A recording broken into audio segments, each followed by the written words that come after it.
मारुति वालों जो L mode दिया है ना अपने, इसका लुल मोड, भाई गाड़ी में रख के डंडा चलो। अब अगर ये वाला मुद्दा उठ गया ना तो कोई बोलेगा वन विभाग में जाओ, कोई बोलेगा रोड मंत्री से मिलो, बीड़ी पीते वहाँ पे बैठ के। तुम इंसानों ने आके हमारी जिंदगी और खराब कर रखी है, आए दिन हमें एक्सीडेंट में मारते रहते हो। So hey guys, welcome back to the channel. तो भाई जिन लोगों ने पिछली वाली वीडियो देखी है उन लोगों को पता होगा कि अपनी गाड़ी का एक्सीडेंट हो गया था, नीचे से काफ़ी ज़्यादा डैमेज हो गई थी, इस वजह से हो गई हुई है क्लेम पे। अपने को मारुति ने दूसरी गाड़ी दी हुई है जो कि है बलेनो ऑटोमेटिक। अब इसको मैं चलाते हुए ना काफ़ी दिन हो गए हैं, 5-6 दिन हो गए हैं। इसमें 2000 रुपये का फ्यूल मैंने डलवाया था, 21 लीटर फ्यूल आया था और मैंने बोला था आपको कि 17 की माइलेज इससे अचीव कर लूँगा और मुझे लगता है अभी तक ये 17 पे पहुँच चुकी है। हालांकि इसका पेट्रोल खत्म होने की कगार पे आ चुका है, जितना मुझे उन्होंने दिया था उससे थोड़ा अभी भी ऊपर ही है। लेकिन हाँ, मुझे लगता है कि अभी मुझे 1000 रुपये का और डलवा लेना चाहिए क्योंकि 2-3 दिन बाद अपनी गाड़ी मिल जाएगी।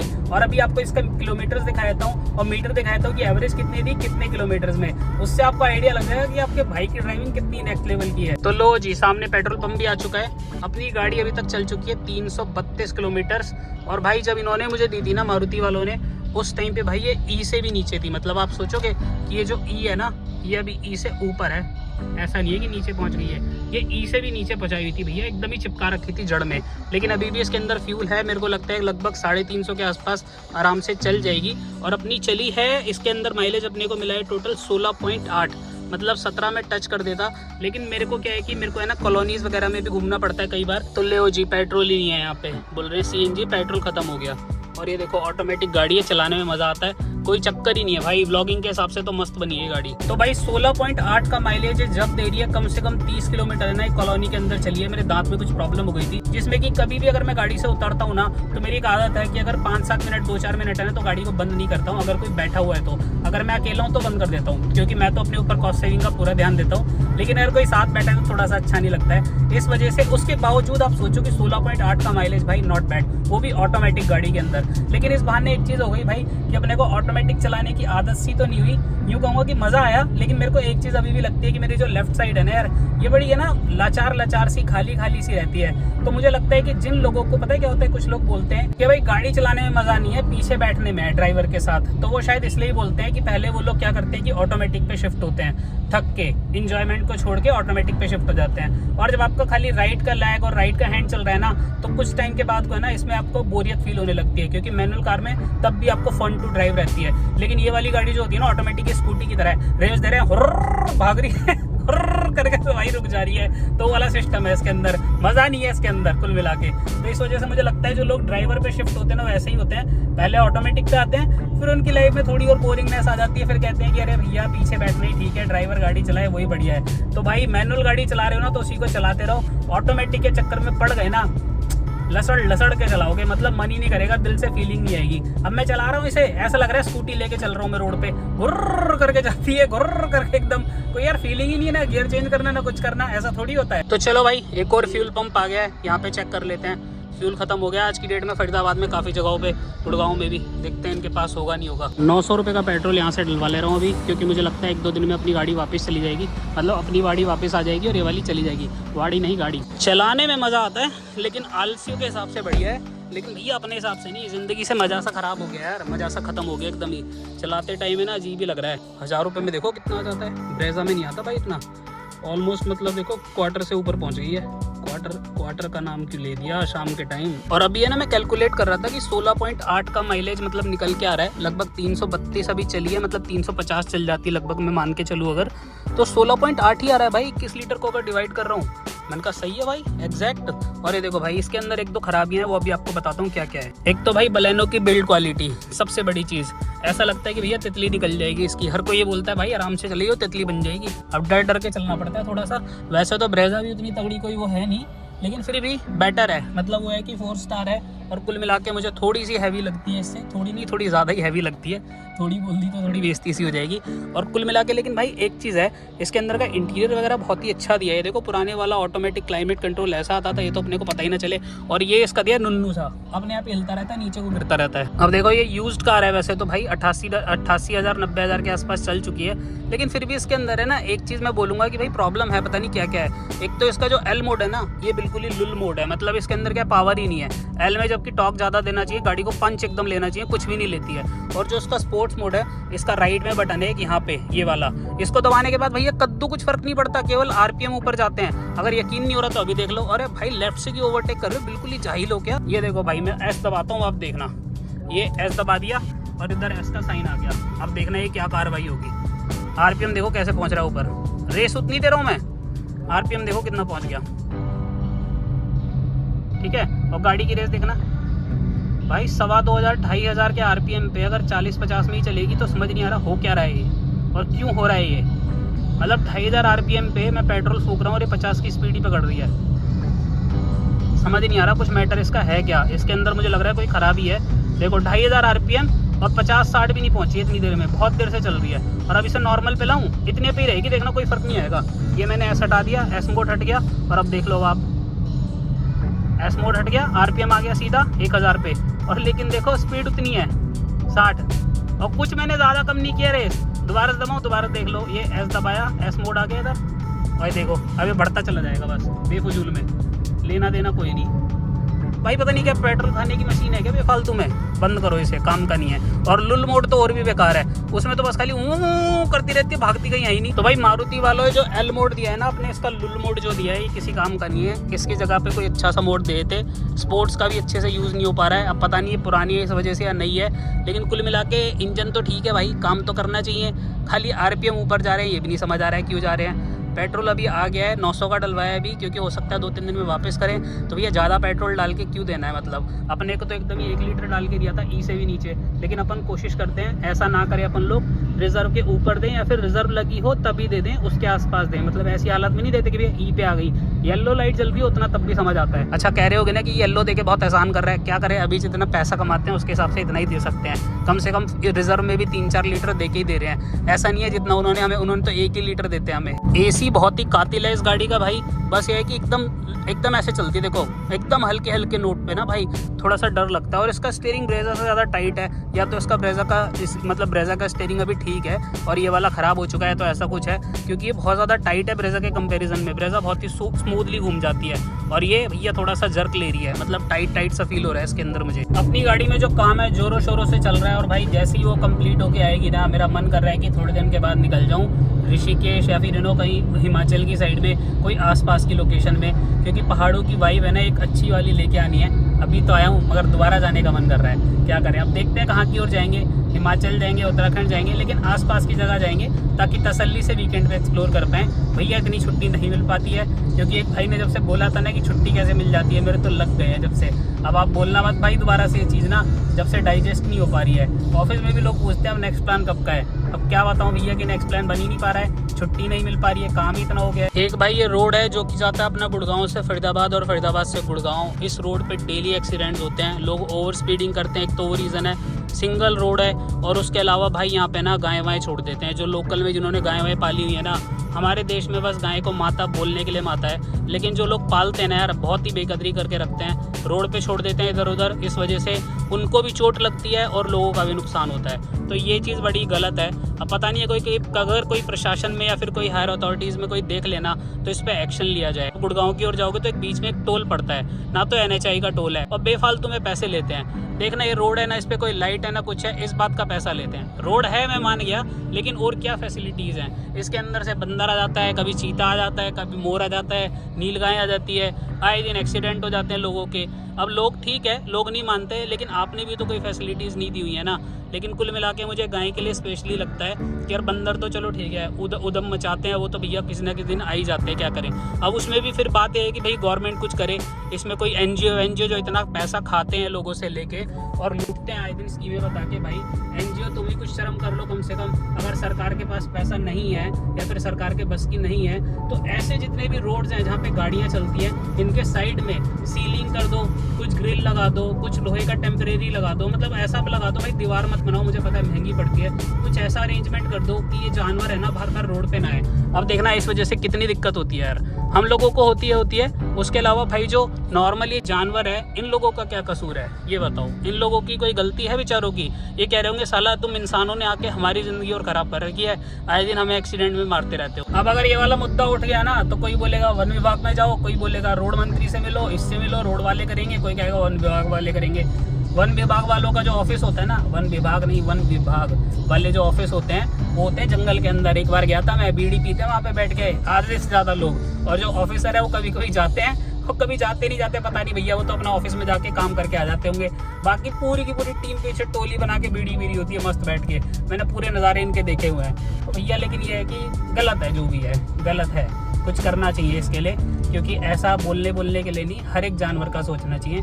मैं स्पेसिफिक गाय के लिए उतना वो नहीं बोल रहा हूँ कि हर एक, ऐसा नहीं है कि मतलब गाय को टारगेट करके मैं ऐसा बोल रहा हूँ कि भाई गाय को हम ये बोलते हैं वो बोलते हैं, लेकिन हर एक जानवर के नज़रिए से किसी भी जीव की हमारी वजह से क्यों हत्या हो यार, उसको भी उतना ही हक दिया है ऊपर वाले ने और हमें भी उतना ही हक दिया है। एक्सीडेंट में हमारी गलतियों की वजह से गाड़ियाँ बनाई हमने अपने स्वाद के लिए और मारा हम उनको रहे हैं यार। अब देखो लेफ्ट की साइड में और राइट की साइड में दोनों तरफ आराम से सीलिंग हो सकती है। और भाई बाहर के देश में ना मैंने ऐसा देखा है, सिंगापुर गया था मैं, तो वहाँ पे देखा था मैंने, ऐसी जंगल वाला एक इलाका आया था।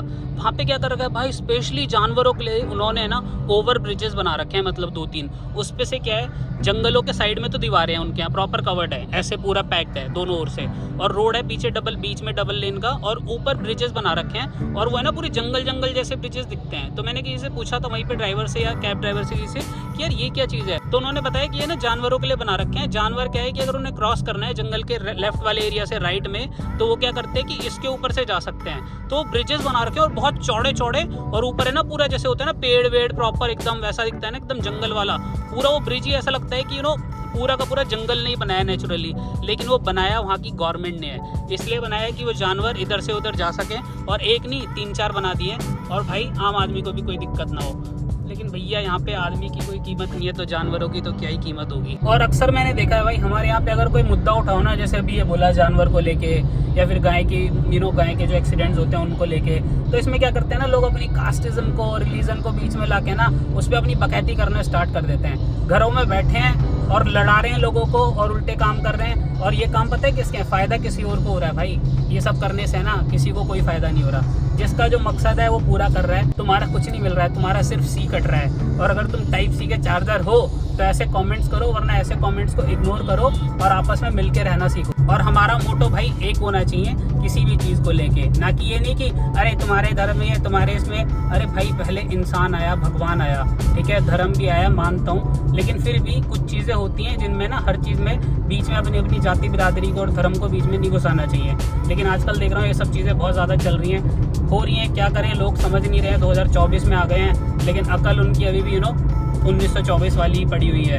नेताओं ने अपने फ़ायदे के लिए देश का बंटवारा कराया, 2 देशों में बांटा, ऐसी तैसी तो वहीं से कर दी थी, क्योंकि बंटवारे की कोई ज़रूरत ही नहीं थी। इसी के ऊपर मैं एक दिन एक मूवी देख रहा था, तो उसमें एक बहुत ही अच्छा डायलॉग था कि हिंदू यहाँ भी रहते हैं वहाँ भी रहते हैं, मुस्लिम यहाँ भी रहते हैं वहाँ भी रहते हैं, सिख यहाँ भी रहते हैं वहाँ भी रहते हैं। तो ये साला पाकिस्तान बना क्यों? सिर्फ अपने पॉलिटिकल एजेंडा को पूरा करने के लिए बना था, और आम आदमी काट दिया, टाइप सी का चार्जर बना दिया। तो भैया इन सब चक्करों में मत पड़ो, अपना जो फोकस है ना उस पर ध्यान रखो। मैं कहूँगा कि इस वीडियो पे अगर कमेंट करके आप लोग मेरी इंगेजमेंट मत बढ़ाओ, फिर सोचोगे कि साला अपने लालच में आ गया। मेरे को कोई लालच नहीं चाहिए। या तो इस वीडियो के कमेंट को गया भाड़ में, इस वीडियो को ट्विटर पे कहीं और शेयर करो, ताकि कम से कम ऐसी जगह जो है वहाँ पे भैया रक्षा हो सके अपने जानवरों की। अब वो जानवर कोई भी हो सकता है, नील गाय हो, बंदर हो, गाय हो, कोई भी जानवर हो सकता है, लेकिन हमें इसके ऊपर ध्यान देना चाहिए। और भाई सॉरी अगर थोड़ा ज़्यादा सा ज्ञान हो गया हो, ये सब बातें ना कभी कभी खुंदक आती है। किस दिन है ना, जब चल रहा होता है ना रोड पे, देखता हूँ 3-4 एक्सीडेंट बैक टू बैक, तो बड़ा गुस्सा सा आ जाता है। उस दिन तो मन करता है कि यार कुछ कर दूँ, कुछ कर जाऊँ, लेकिन वो ये कि क्या करूँ यार, मतलब वो वाली चीज़ आ जाती है अपने पास, ना तो उतना पैसा है, ना ही उतनी पावर है, ना ही उतना सिस्टम अपने हाथ में कि कुछ कर सकें। अब पता भी नहीं ना अपने सिस्टम में क्या है, अगर बाई चांस कल को पैसा भी आया तो आप कोई करा भी सकता है, नहीं करा सकता। गवर्नमेंट बोलेगी तो गवर्नमेंट का लैंड है, आप इस पर क्या कर रहे हो, आप क्यों बना रहे हो, तो हमारा काम है। अब पता नहीं क्या क्या रूल्स होते हैं, मुझे कुछ भी नहीं पता है, लेकिन मुझे लगता है NGOs को आगे आना चाहिए और इसके अंदर अपना हाथ देना चाहिए और डेडिकेटेड एरियाज भी होने चाहिए इन वाले रोड पे ना, जिन पे कि भाई गाय या बंदर है उनको अगर कुछ खिलाना है तो पूरा एक वो होना चाहिए प्रीमिसेस टाइप का, जहाँ पे अपना मतलब खिला दो और रख दो उस टाइप से। वरना क्या होता है, बेचारे बंदरों को हम लोग केले वेले खिलाते हैं ट्यूसडे को, या फिर नॉर्मली अगर हम गाय वगैरह के लिए रोटी ले आते हैं कभी, तो भाई उनको क्या हम रोटी खिला रहे हैं, क्या उनको केले खिला रहे हैं, वो बेचारे लालच में रोड क्रॉस करते हैं, उनका एक्सीडेंट हो जाता है। मुझे तो बड़ा दुख होता है वो देख के यार, क्या ही भला किया हमने। छोड़ो भाई, ज्ञान बांटते बांटते अपन लोग पहुंच चुके हैं मानव रचना। अब मेरे मन में बस एक ही चीज को लेके उत्सुकता आ रही है कि भाई अपनी गाड़ी आ जाए एकदम मस्त होके, टकाटक होके, फिर उसके बाद उसे चलाएं और उसे लेके चलें रोड ट्रिप पे दोबारा से, और आराम से कहीं चिल वाइब्स लेके आए भाई, क्योंकि काफ़ी टाइम हो गया, काफ़ी टाइम के मतलब हो ही गया भैया, काफ़ी दिन हो गए रोड ट्रिप किए हुए, और मतलब मेरे लिए महीना भर जो होता है ना वो काफ़ी दिन में ही आता है। और मुझे जाना है इस बार दोबारा से तसल्ली से आसपास में कहीं 5-6 घंटे की ड्राइव करके अपना मस्ती करके आएँ, वो वाली ट्रिप करनी है, क्योंकि लंबी लंबी कर करके थक गया हूँ यार मैं। नॉन स्टॉप यहाँ से जाता हूँ खांगसर, सिसु, मतलब लोग मैंने देखा है कि भैया अगर कोई ट्राई कर लेना तो पता चल जाएगा कि यहाँ से खांगसर पहुँचना क्या होता है। मतलब पहुँच तो जाओगे नो डाउट, ऐसा इतना टफ नहीं है, बहुत ही मारा मारी नहीं है, लेकिन हाँ टफ पड़ता है, मतलब आपके लिए कंफर्टेबल नहीं होगा, आप उसे एंजॉय उतना नहीं कर पाते, आप थक जाते हो, पूरा शरीर को तोड़ के आप शाम तक पहुँचते हो। ये लो भाई, ये आ गए हम लोग ओमैक्स। अब घर पहुंचते हैं और कल या परसों में अपनी गाड़ी जब आएगी तब आपको नेक्स्ट पार्ट में दिखाएंगे कि अपनी गाड़ी कैसे मिली, कितना पैसा का खर्चा आया, क्या एक्सीडेंट हुआ था, क्या चीज़ें बदली हैं, क्या चीज़ें कवर करी हैं इंश्योरेंस वालों ने, क्या नहीं करी हैं, और ये भी बताऊंगा कि मेरी कौन सी इंश्योरेंस की पॉलिसी है, कितने की मैंने कराई थी, और उसके अंदर मेरा क्या क्या कवर्ड है। ये लो भाई, तुम्हारे भाई ने अपने घर पहुंचने से पहले ही 17 का माइलस्टोन अचीव कर लिया है।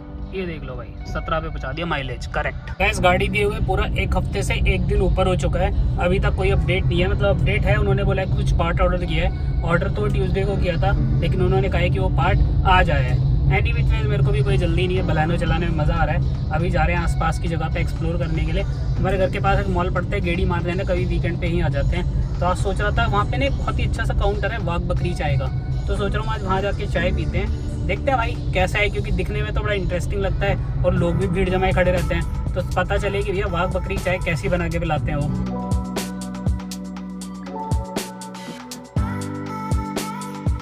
चाय के अंदर मिलाते हुए हम लोग ब्राउन शुगर का धंधा। को बोलो ये 4 तो मैं 1 कप पे डाल देती हूँ। ओह, गिरा दी ब्राउन शुगर, अब नशा बढ़िया होगा। गाइस अपनी गाड़ी सबमिट करे हुए पूरे 11 दिन हो चुके हैं और भाई दोबारा से ना सुई इसके नीचे आ गई है। अभी लास्ट आपने देखा 900 रुपये का पेट्रोल डलवाया था 2 दिन पहले। पेट्रोल खींच रही है, सही है, मगर 17 की एवरेज निकाल रहा हूँ, ये भी बहुत है भाई। मेरे को लगता नहीं है कि 17 की एवरेज निकालना ऑटोमेटिक में मतलब इतना ईजी है। अगर कोई बलेनो यूज़ करता है तो भाई बताना कि 17 का माइलेज निकाला है ऑटोमेटिक में। सो भाई अगर सामने वाली गाड़ी में आप देखोगे तो अच्छे खासे 40 साल की उम्र का एक इंसान बैठा हुआ है अपनी फैमिली के साथ। उसके बावजूद पीछे की ओर इन्होंने क्या रखा हुआ है, इन्होंने रखा हुआ है भाई एक डंडा। अब ये इन चीज़ों से क्या प्रमोट करना चाहते हैं, आने वाले यूथ को क्या सिखाना चाहते हैं कि भाई गाड़ी में रख के डंडा चलो। अगर आपके पास डंडा रखा है तो हो सकता है किसी के पास बंदूक भी रखी हो। तो इन लोगों की उम्र तो 40 साल हो गई है, लेकिन ये 20 साल वालों से भी पीछे हैं। इन्हें डंडा यहाँ पे रख के ये चीज़ प्रमोट तो करनी नहीं चाहिए, और साथ साथ रोड रेज को कंट्रोल करना चाहिए और लोगों को सिखाना चाहिए कि भाई इसमें कुछ नहीं रखा है, अगर तुम डंडा निकालोगे तो हो सकता है कल को कोई बंदूक भी निकाल ले। तो इन सब चीज़ों को रोड पे चलते हुए अवॉइड करना चाहिए और ऐसी चीज़ों को प्लीज़ ना यूज़ करें कहीं पे भी। और भाई एक नया एक्सपीरियंस तो मिला ही बलेनो चलाने में, लेकिन जब गाड़ी मिलती है ना दूसरी तो मैं उस टाइम पे सोचता हूँ कि भाई नया एक्सपीरियंस मिलेगा, कोई और गाड़ी मिलेगी चलाने को तो थोड़ा अच्छा लगेगा। लेकिन वो जो चांदनी होती है ना वो सिर्फ 2-3 दिन की होती है। अपनी चीज़ का जो मज़ा है ना वो अपनी चीज़ का ही होता है, अपने हाथ का। जैसे कि अपनी गाड़ी के साथ जो कंफर्ट लेवल है, भले ही मतलब चलने वलने को लेकर नहीं, मतलब एक अलग ही कंफर्ट जोन होता है, अलग सेटिस्फेक्शन होता है, वो आपको कोई और गाड़ी या फिर कोई और घर किसी और का वो आपको नहीं दे सकता है। तो वो चीज़ को लेकर मैं बोलूँगा कि ब्रेज़ा को मिस तो करते हैं यार। मतलब अपनी गाड़ी कोई भी हो ना, अगर कोई नई गाड़ी भी आती है ना, जैसे पिछली गाड़ी थी तो मैंने ये वाली खरीदी थी जब ब्रेज़ा, उस टाइम पे मुझे 4-5 दिन तो एडजस्ट करने पे लगे कि यार ये मेरी गाड़ी है क्या, मतलब नई खरीद के लाया हूँ, ठीक है खुशी बहुत होती है उस टाइम पे, लेकिन वो यूज टू होने में, वो कंफर्ट लाने में थोड़ा सा टाइम लगता है। और जैसे वो आई अब बीच बीच में जाती है ना तो लगता है कि यार ठीक है कुछ नया एक्सप्लोर करने के लिए मिलेगा, लेकिन वो एक्सप्लोर करना ना उतना भी ज़्यादा इंटरेस्टिंग नहीं होता है। शुरू में 2-3 दिन मज़ा आता है, लेकिन अपनी चीज़ तो अपनी होती है यार। सो गाइस फ्यूल पंप पे तो मैं आ चुका हूँ और जैसा कि पता चला है 4-5 दिन और लगेंगे अपनी गाड़ी को मिलने में। तो उसके अनुसार भाई अपने को लग रहा है कम से कम 1600-1700 का पेट्रोल और डलवा लेते हैं। इतने में काम अपना बन जाना चाहिए और मुझे लगता है इतने में डिलीवरी अपनी मिल जानी चाहिए। तो गए 1600 के पेट्रोल में ना हाफ से ऊपर पहुंच गई भाई। इसका मतलब जब ये मुझे दी थी ना बिल्कुल ही खाली दी थी, क्योंकि 2000 का पेट्रोल डलवाया था, उसके बावजूद भी सुई यहाँ तक नहीं पहुंची थी इसकी, और अब 1600 में पहुंच गई। या तो मुझे इसका हिसाब समझ नहीं आ रहा है, किसी ने टाका मारा है, या फिर हो सकता है कि भैया इन्होंने बिल्कुल ही खाली दे दी थी। तो भाई 1600 का पेट्रोल घड़वा चुके हैं, और मैंने ये लगा हाँ कि भाई यहाँ में जो पेट्रोल डले है यो इसकी माइलेज ज़्यादा मिलेगी। मतलब मैंने ये लगा करे हाँ कि अल्टो जो है वो माइलेज किंग है, और बलेनो फलेनो भी ढंग का ही एवरेज देवा है। मगर भाई अब मुझे पता चला है कि ब्रेजा की होड़ ना होगा किसी पे। ब्रेजा देती है भाई 18-19 का माइलेज, 19 प्लस भी निकाल रखा है मैंने। इस हाईवे पे भी 18-19 निकाल देता हूँ मैं, और ये दे रही है भाई 17, और 17 में 16.9 आ गए। लोग कहते ही 1 पॉइंट डाउन कर देती है तुरंत ही। तो मेरी ये गलतफहमी दूर हो गई कि भाई छोटी गाड़ी ज्यादा माइलेज दे ना, अपनी ब्रेजा ही दे भाई, माइलेज तो सबसे तगड़ा। तो भाई कोई अगर छोटी गाड़ी ये सोच के लेना कि भाई माइलेज तगड़ा देगी, तो ना देने की है भाई, ब्रेजा ले लेना, तगड़ी एवरेज देगी आर पार की। ऑल्टो भी पीछे छोड़ रखी है हमने, अब बलेनो से भी तगड़ी माइलेज दे रहा है। और बताओ क्या चाहिए तुम्हें। तो हमको ये लगता है कि माइलेज ज्यादा इसलिए देता क्योंकि इंजन का ट्यूनिंग पे डिपेंड करता, गाड़ी के वेट पे डिपेंड करता कि कितना माइलेज गाड़ी देगा। अगर गाड़ी का वेट थोड़ा ज्यादा भी लेकिन उसका इंजन उतना कैपेबल, तो माइलेज तुमको अच्छा मिलती, वरना माइलेज का माँ बहन हो जाती। अब देख लो ये गाड़ी आगे जा रही है, माइलेज कम देती है ब्रेजा से। है तो बढ़िया बड़ी थी, डिजाइनदार एकदम बढ़िया है, लेकिन माइलेज इसका थोड़ा सा कम है। तो कई भाई मेरे से पूछे हैं कि भाई ब्रेजा लें या फिर ग्रैंड विटारा लें या फिर हाई राइडर लें। भाई ब्रेजा ही लेना। हाई राइडर और ग्रैंड विटारा डिजाइन वाइज तो बहुत अच्छी हैं, लेकिन जो इंजन में एक हल्का सा पंच ज़्यादा है वो आपको ब्रेजा में मिलेगा। इसके अंदर माइलेज ज़्यादा अच्छा मिलेगा। हाइब्रिड वाली लोगे तो अच्छा मिलेगा, वरना सेम मिल जाएगा। ओहो, मुझे लग रहा है इन्होंने इसी मारे हटा दिया, इस मारे हाइब्रिड हटाया है कि इनकी ग्रैंड विटारा और उसका माइलेज सेम आ जाए, कि ग्रैंड विटारा में तो हाइब्रिड दे रहे हैं और इसमें से हटा दिया, लेकिन माइलेज अब बराबर ही आ रहा दोनों का, बिना हाइब्रिड के भी उसका। तो कुल मिला के ये सिस्टम है। लेकिन फिर भी कहूँगा भाई ब्रेजा ही लेना, ब्रेजा हो रही है। हमारी लग गई तो क्या हुआ, वो तो हमारी गलती से लगी है, हवाबाजी में आ रहे थे हम, ज़्यादा छो में आ गए थे कि हमसे तो ऊपर आई नहीं कोई, हम तो आर पार काट देंगे, हम पीछे कर देंगे फॉर्च्यूनर। तो हमें प्रसाद मिल गया उसका। एक्चुअली ऐसा ही हुआ है अपनी लास्ट रोड ट्रिप पे ना, कि भाई ओवर कॉन्फिडेंस टाइप की, ओवर कॉन्फिडेंस तो नहीं बोलूंगा, लेकिन कॉन्फिडेंस आ रखा था तगड़ा वाला कि अरे कुछ नहीं है, इतने तुमने रोज किए हुए यार, इसमें है क्या, कुछ भी नहीं है, it's like you know nothing, आराम से निकाल देंगे।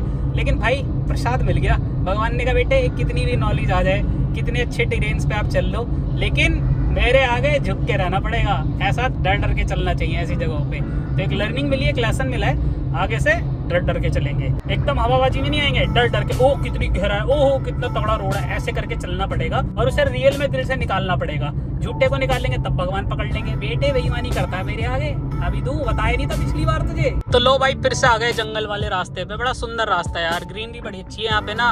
अगर बारिश वारिश हो जाए ना, माहौल अलग ही बन जाता है। मतलब यहाँ पे लोग जाते हैं थोड़ा सा उल्टे सीधे काम करके भी, उल्टे सीधे मतलब यार ये वाले थोड़ा मतलब मुगली घुट्टी 555, दूसरे वाले मत समझना। लेकिन यहाँ पे जानवर बहुत रहते हैं, इस मारे ना थोड़ा सा रिस्क हो जाता है, तो इस मारे यहाँ पे ना सेफ चलना ज़्यादा बढ़िया है। अब देखो डिफेंडर एक से एक गाड़ी आती है इस रोड पे, किसी तरह की कोई कमी नहीं है। अब इस पे टोल लगता है हमारा पता है 60 रुपये का डेली का, लेकिन मुझे समझ नहीं आ रहा 60 रुपये किस बात के ले रहे हैं भाई। ये इस रोड पे कुछ है ही नहीं, ना तो लाइट है ना कोई डिवाइडर है, कुछ भी नहीं है। और आगे लिखा है टोल रोड एंड्स। यहीं पे ना भाई फरीदाबाद की एक बहुत ही फेमस वैली पड़ती है जिसका नाम है डेथ वैली। पहले आया करते थे भाई कॉलेज टाइम में सारे दोस्त यार इकट्ठे होकर 2-2 3-3 गाड़ियाँ लेके। बड़ी खतरनाक वैली है भाई। उसके अंदर जो लेक है ना बहुत ही मतलब डेंजरस है, काफ़ी सारे लोगों के साथ एक्सीडेंट हो चुके हैं वहाँ पे। क्रेन अंदर डूबी हुई है उसके अंदर, मतलब बहुत ही गहरी है। लेकिन कुछ लोग जाते हैं ना अजनबी, तो भाई उन्हें खा जाती है वो।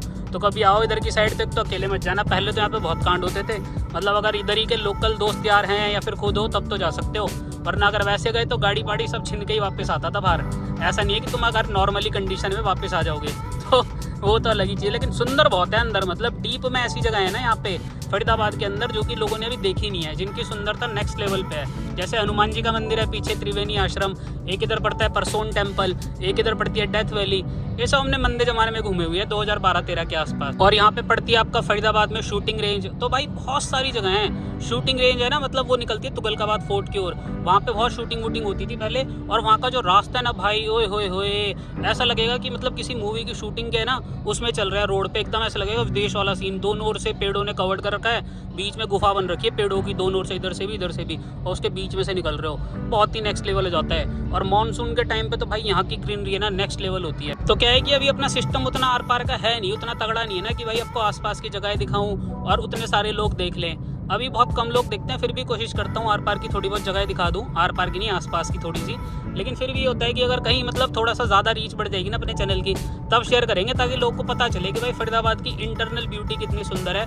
यहाँ पे जब तक कंस्ट्रक्शन नहीं हो रहा है, उतना ज़्यादा मतलब चीज़ें डेवलप नहीं हो रही हैं अभी। जंगल में तो खैर क्या ही डेवलप करेंगे, मगर क्या पता गवर्नमेंट का क्या प्लान हो, जब तक दिखा दे कि भैया कितनी सुंदर सुंदर जगह हैं यहाँ पे। और यहाँ पे अच्छा आगे फॉरेस्ट का ऑफिस है, उसके अंदर एक वो पड़ती है असोला भट्टी भाई, वहाँ पे लेक है, एक से एक लेक है, मतलब तगड़ी तगड़ी लेक है और पहाड़ के पत्थर ही पत्थर हैं। अब यही है कि बस थोड़े दिन में ऐसा लग रहा है कि क्रशर में ना पत्थरों को तोड़ तोड़ के ना सबे बदरपुर बना के ना खत्म कर देंगे। उससे पहले अगर अपने चैनल की रीच अच्छी पहुंच जाती है तो आप लोग देख पाओगे। अच्छा, मैं आपको इसलिए कह रहा हूँ कि भाई इन जगहों पे जाने के लिए ना कोई दिक्कत नहीं है, अभी भी जा सकते हैं, लेकिन मज़ा आ जाता है कि जब आपके पास है ना उल्टी सीधी गाड़ी हो, मतलब जिसमें एकदम ही ऐसे एकदम डिफलॉक है, ये है वो है, ऊंचे ऊंचे टायर हैं, ताकि अंदर चढ़ा दी पत्थरों पे, जंगल में अंदर घुसा दी, तब तो आप एकदम मतलब अच्छा वाला मज़ा कर सकते हो। अगर ऐसी नॉर्मल गाड़ी है ना, पता चला आप ही फंस गए वहाँ पे, मज़ा की आपकी सजा और बन गई, और वहाँ से आते जाते लोग और हंसेंगे आपके ऊपर कि और ले ले मजे, और लिया प्लान अंदर, और लिया पैसा अंदर। तो ये आ गया भाई अपना खून फुकाने वाला बोर्ड, ये देख लो इसे, टोल रोड एंड। पता नहीं इसमें ऐसा क्या था जो टोल रोड एंड हुआ है, और यहाँ पे हमें बोल रहे हैं कि टोल रोड एंड। टोटल पड़ता है एक साइड से लगभग 25 किलोमीटर के आसपास, और दोनों साइड का हो गया 50 किलोमीटर। और अपन लोग देते हैं इसका 1 रुपये किलोमीटर के हिसाब से आसपास, मतलब 50 किलोमीटर के 60 रुपये दे रहे हैं। लेकिन भाई सर इसके बदले में हमें क्या मिलता है, कद्दू। रोड पे एक्सीडेंट, कहीं ना कहीं आपको मतलब रिस्क में चलना पड़ता है, कहीं कहीं से गायें आ जाएगी, कभी कहीं से कोई गाय आ जाएगी, कभी बंदर आ जाएगा, कभी इंसान आ जाएगा, कभी कुछ आ जाएगा, कभी रोड पे ट्रक खड़े होते हैं, कूड़े का ढेर होता है, उसमें बदबू होती है, 100 तरह की चीज़ें। मतलब कंप्लेंट नहीं है, लेकिन कहने का मतलब भाई अगर पैसे ले रहे हो 1 रुपये कुछ किलोमीटर पे, तो कुछ तो अच्छा दो यार, कुछ मतलब फैसिलिटी तो दो। पैसे ले लो कोई बात नहीं, तो चल रहा है हमारे यहाँ सिस्टम, फ्री में पैसे छप रहे हैं, अपना कोठियाँ खड़ी हो रही हैं। अच्छा, लेकिन एक बात है, डेवलपमेंट तो है, जैसे हमारे बाप दादा बताते थे, मतलब कि भैया पुराने ज़माने में तो यहाँ पे मिट्टी उड़ती थी, कच्चे रोड होते थे, रोड ही नहीं था, उस हिसाब से तो बोलूँगा अच्छा है। लेकिन वो जो अब चार्जेस इतने बढ़ गए ना, उसके हिसाब से तो फिर मतलब वो वाली सर्विसेज नहीं मिल पा रही हैं। रोड पे ना गाड़ी चलाते समय सब चीज़ सही लगती है, कोई दिक्कत नहीं है भाई, सबका अपना अपना स्टाइल है। बस एक सबसे ज़्यादा गंदा काम लगता है जब कोई यार लेफ्ट से ओवरटेक मारता है ना, भाई यार कुछ तो सोच लिया करो, मतलब कम से कम ऐसा तो मत करो कि तुम सोच रहे हो कि तुम बाइक पे और तुम लेफ्ट से ओवरटेक मारोगे, भगवान ना करे हल्की बहुत लग जाए, मेरे ना तुम्हारे नुकसान हो जाए, फिर मेरे ही हो जाए, तो बेफालतू का रिस्क क्यों भाई। लेफ्ट से ओवरटेक कौन मारता है गाड़ियाँ ले लेके, वो भी बड़ी बड़ी, समझ ही नहीं आता यार। इस चक्कर में ना बड़ा मूड खराब होता है कि लेफ्ट से ओवरटेक मार जाते हैं और अंदर से ना रूह कांप जाती है कि साला एक गलती होती, हम तो राइट में देख रहे थे, लेफ्ट वाला हमें चटका जाता अभी। तो चलो आपको एक और चीज़ बताता हूँ, अनंगपुर आ चुके हैं। अनंगपुर के अंदर पड़ता है हतिया मंदिर, भाई क्या सुंदर मंदिर है।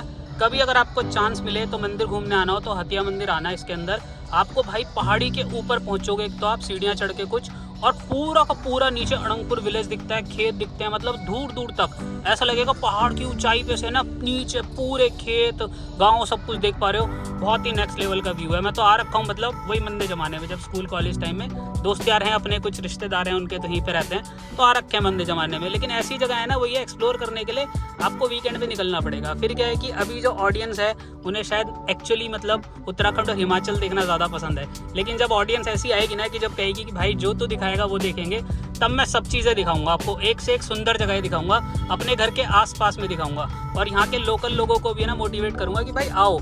अब अनंगपुर वैसा नहीं रहा, सेफ है, हर कोई एक दूसरे से प्यार करता है, रिस्पेक्ट करता है। पहले भी करते थे, लेकिन कुछ उपद्रवी होते थे, लेकिन अभी जो है सब कुछ बहुत ही अच्छा हो गया है। सारे के सारे लोग बहुत ही अच्छे हैं। गाँव के अंदर जाओगे पूरी इज्जत मिलेगी, और आपको बकायदा छोड़ के आएंगे ऊपर तक सेफली। मेरा कहने का मतलब है, पहले किसी अननोन गाँव में अगर पैर रखो ना तो डर लगता था कि भाई मतलब उसमें से कोई शैतान लोग ना निकल जाएं।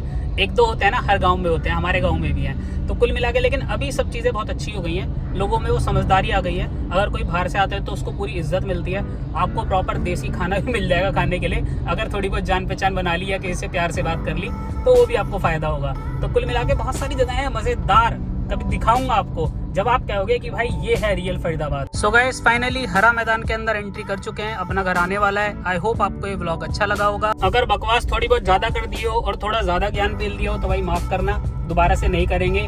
और कमेंट करके बता देना कि ज्यादा बकवास कहाँ पे हुई है, उसका आगे से ध्यान रखा जाएगा। तो मिलते हैं आपसे नेक्स्ट वीडियो में, till then stay tuned, bye.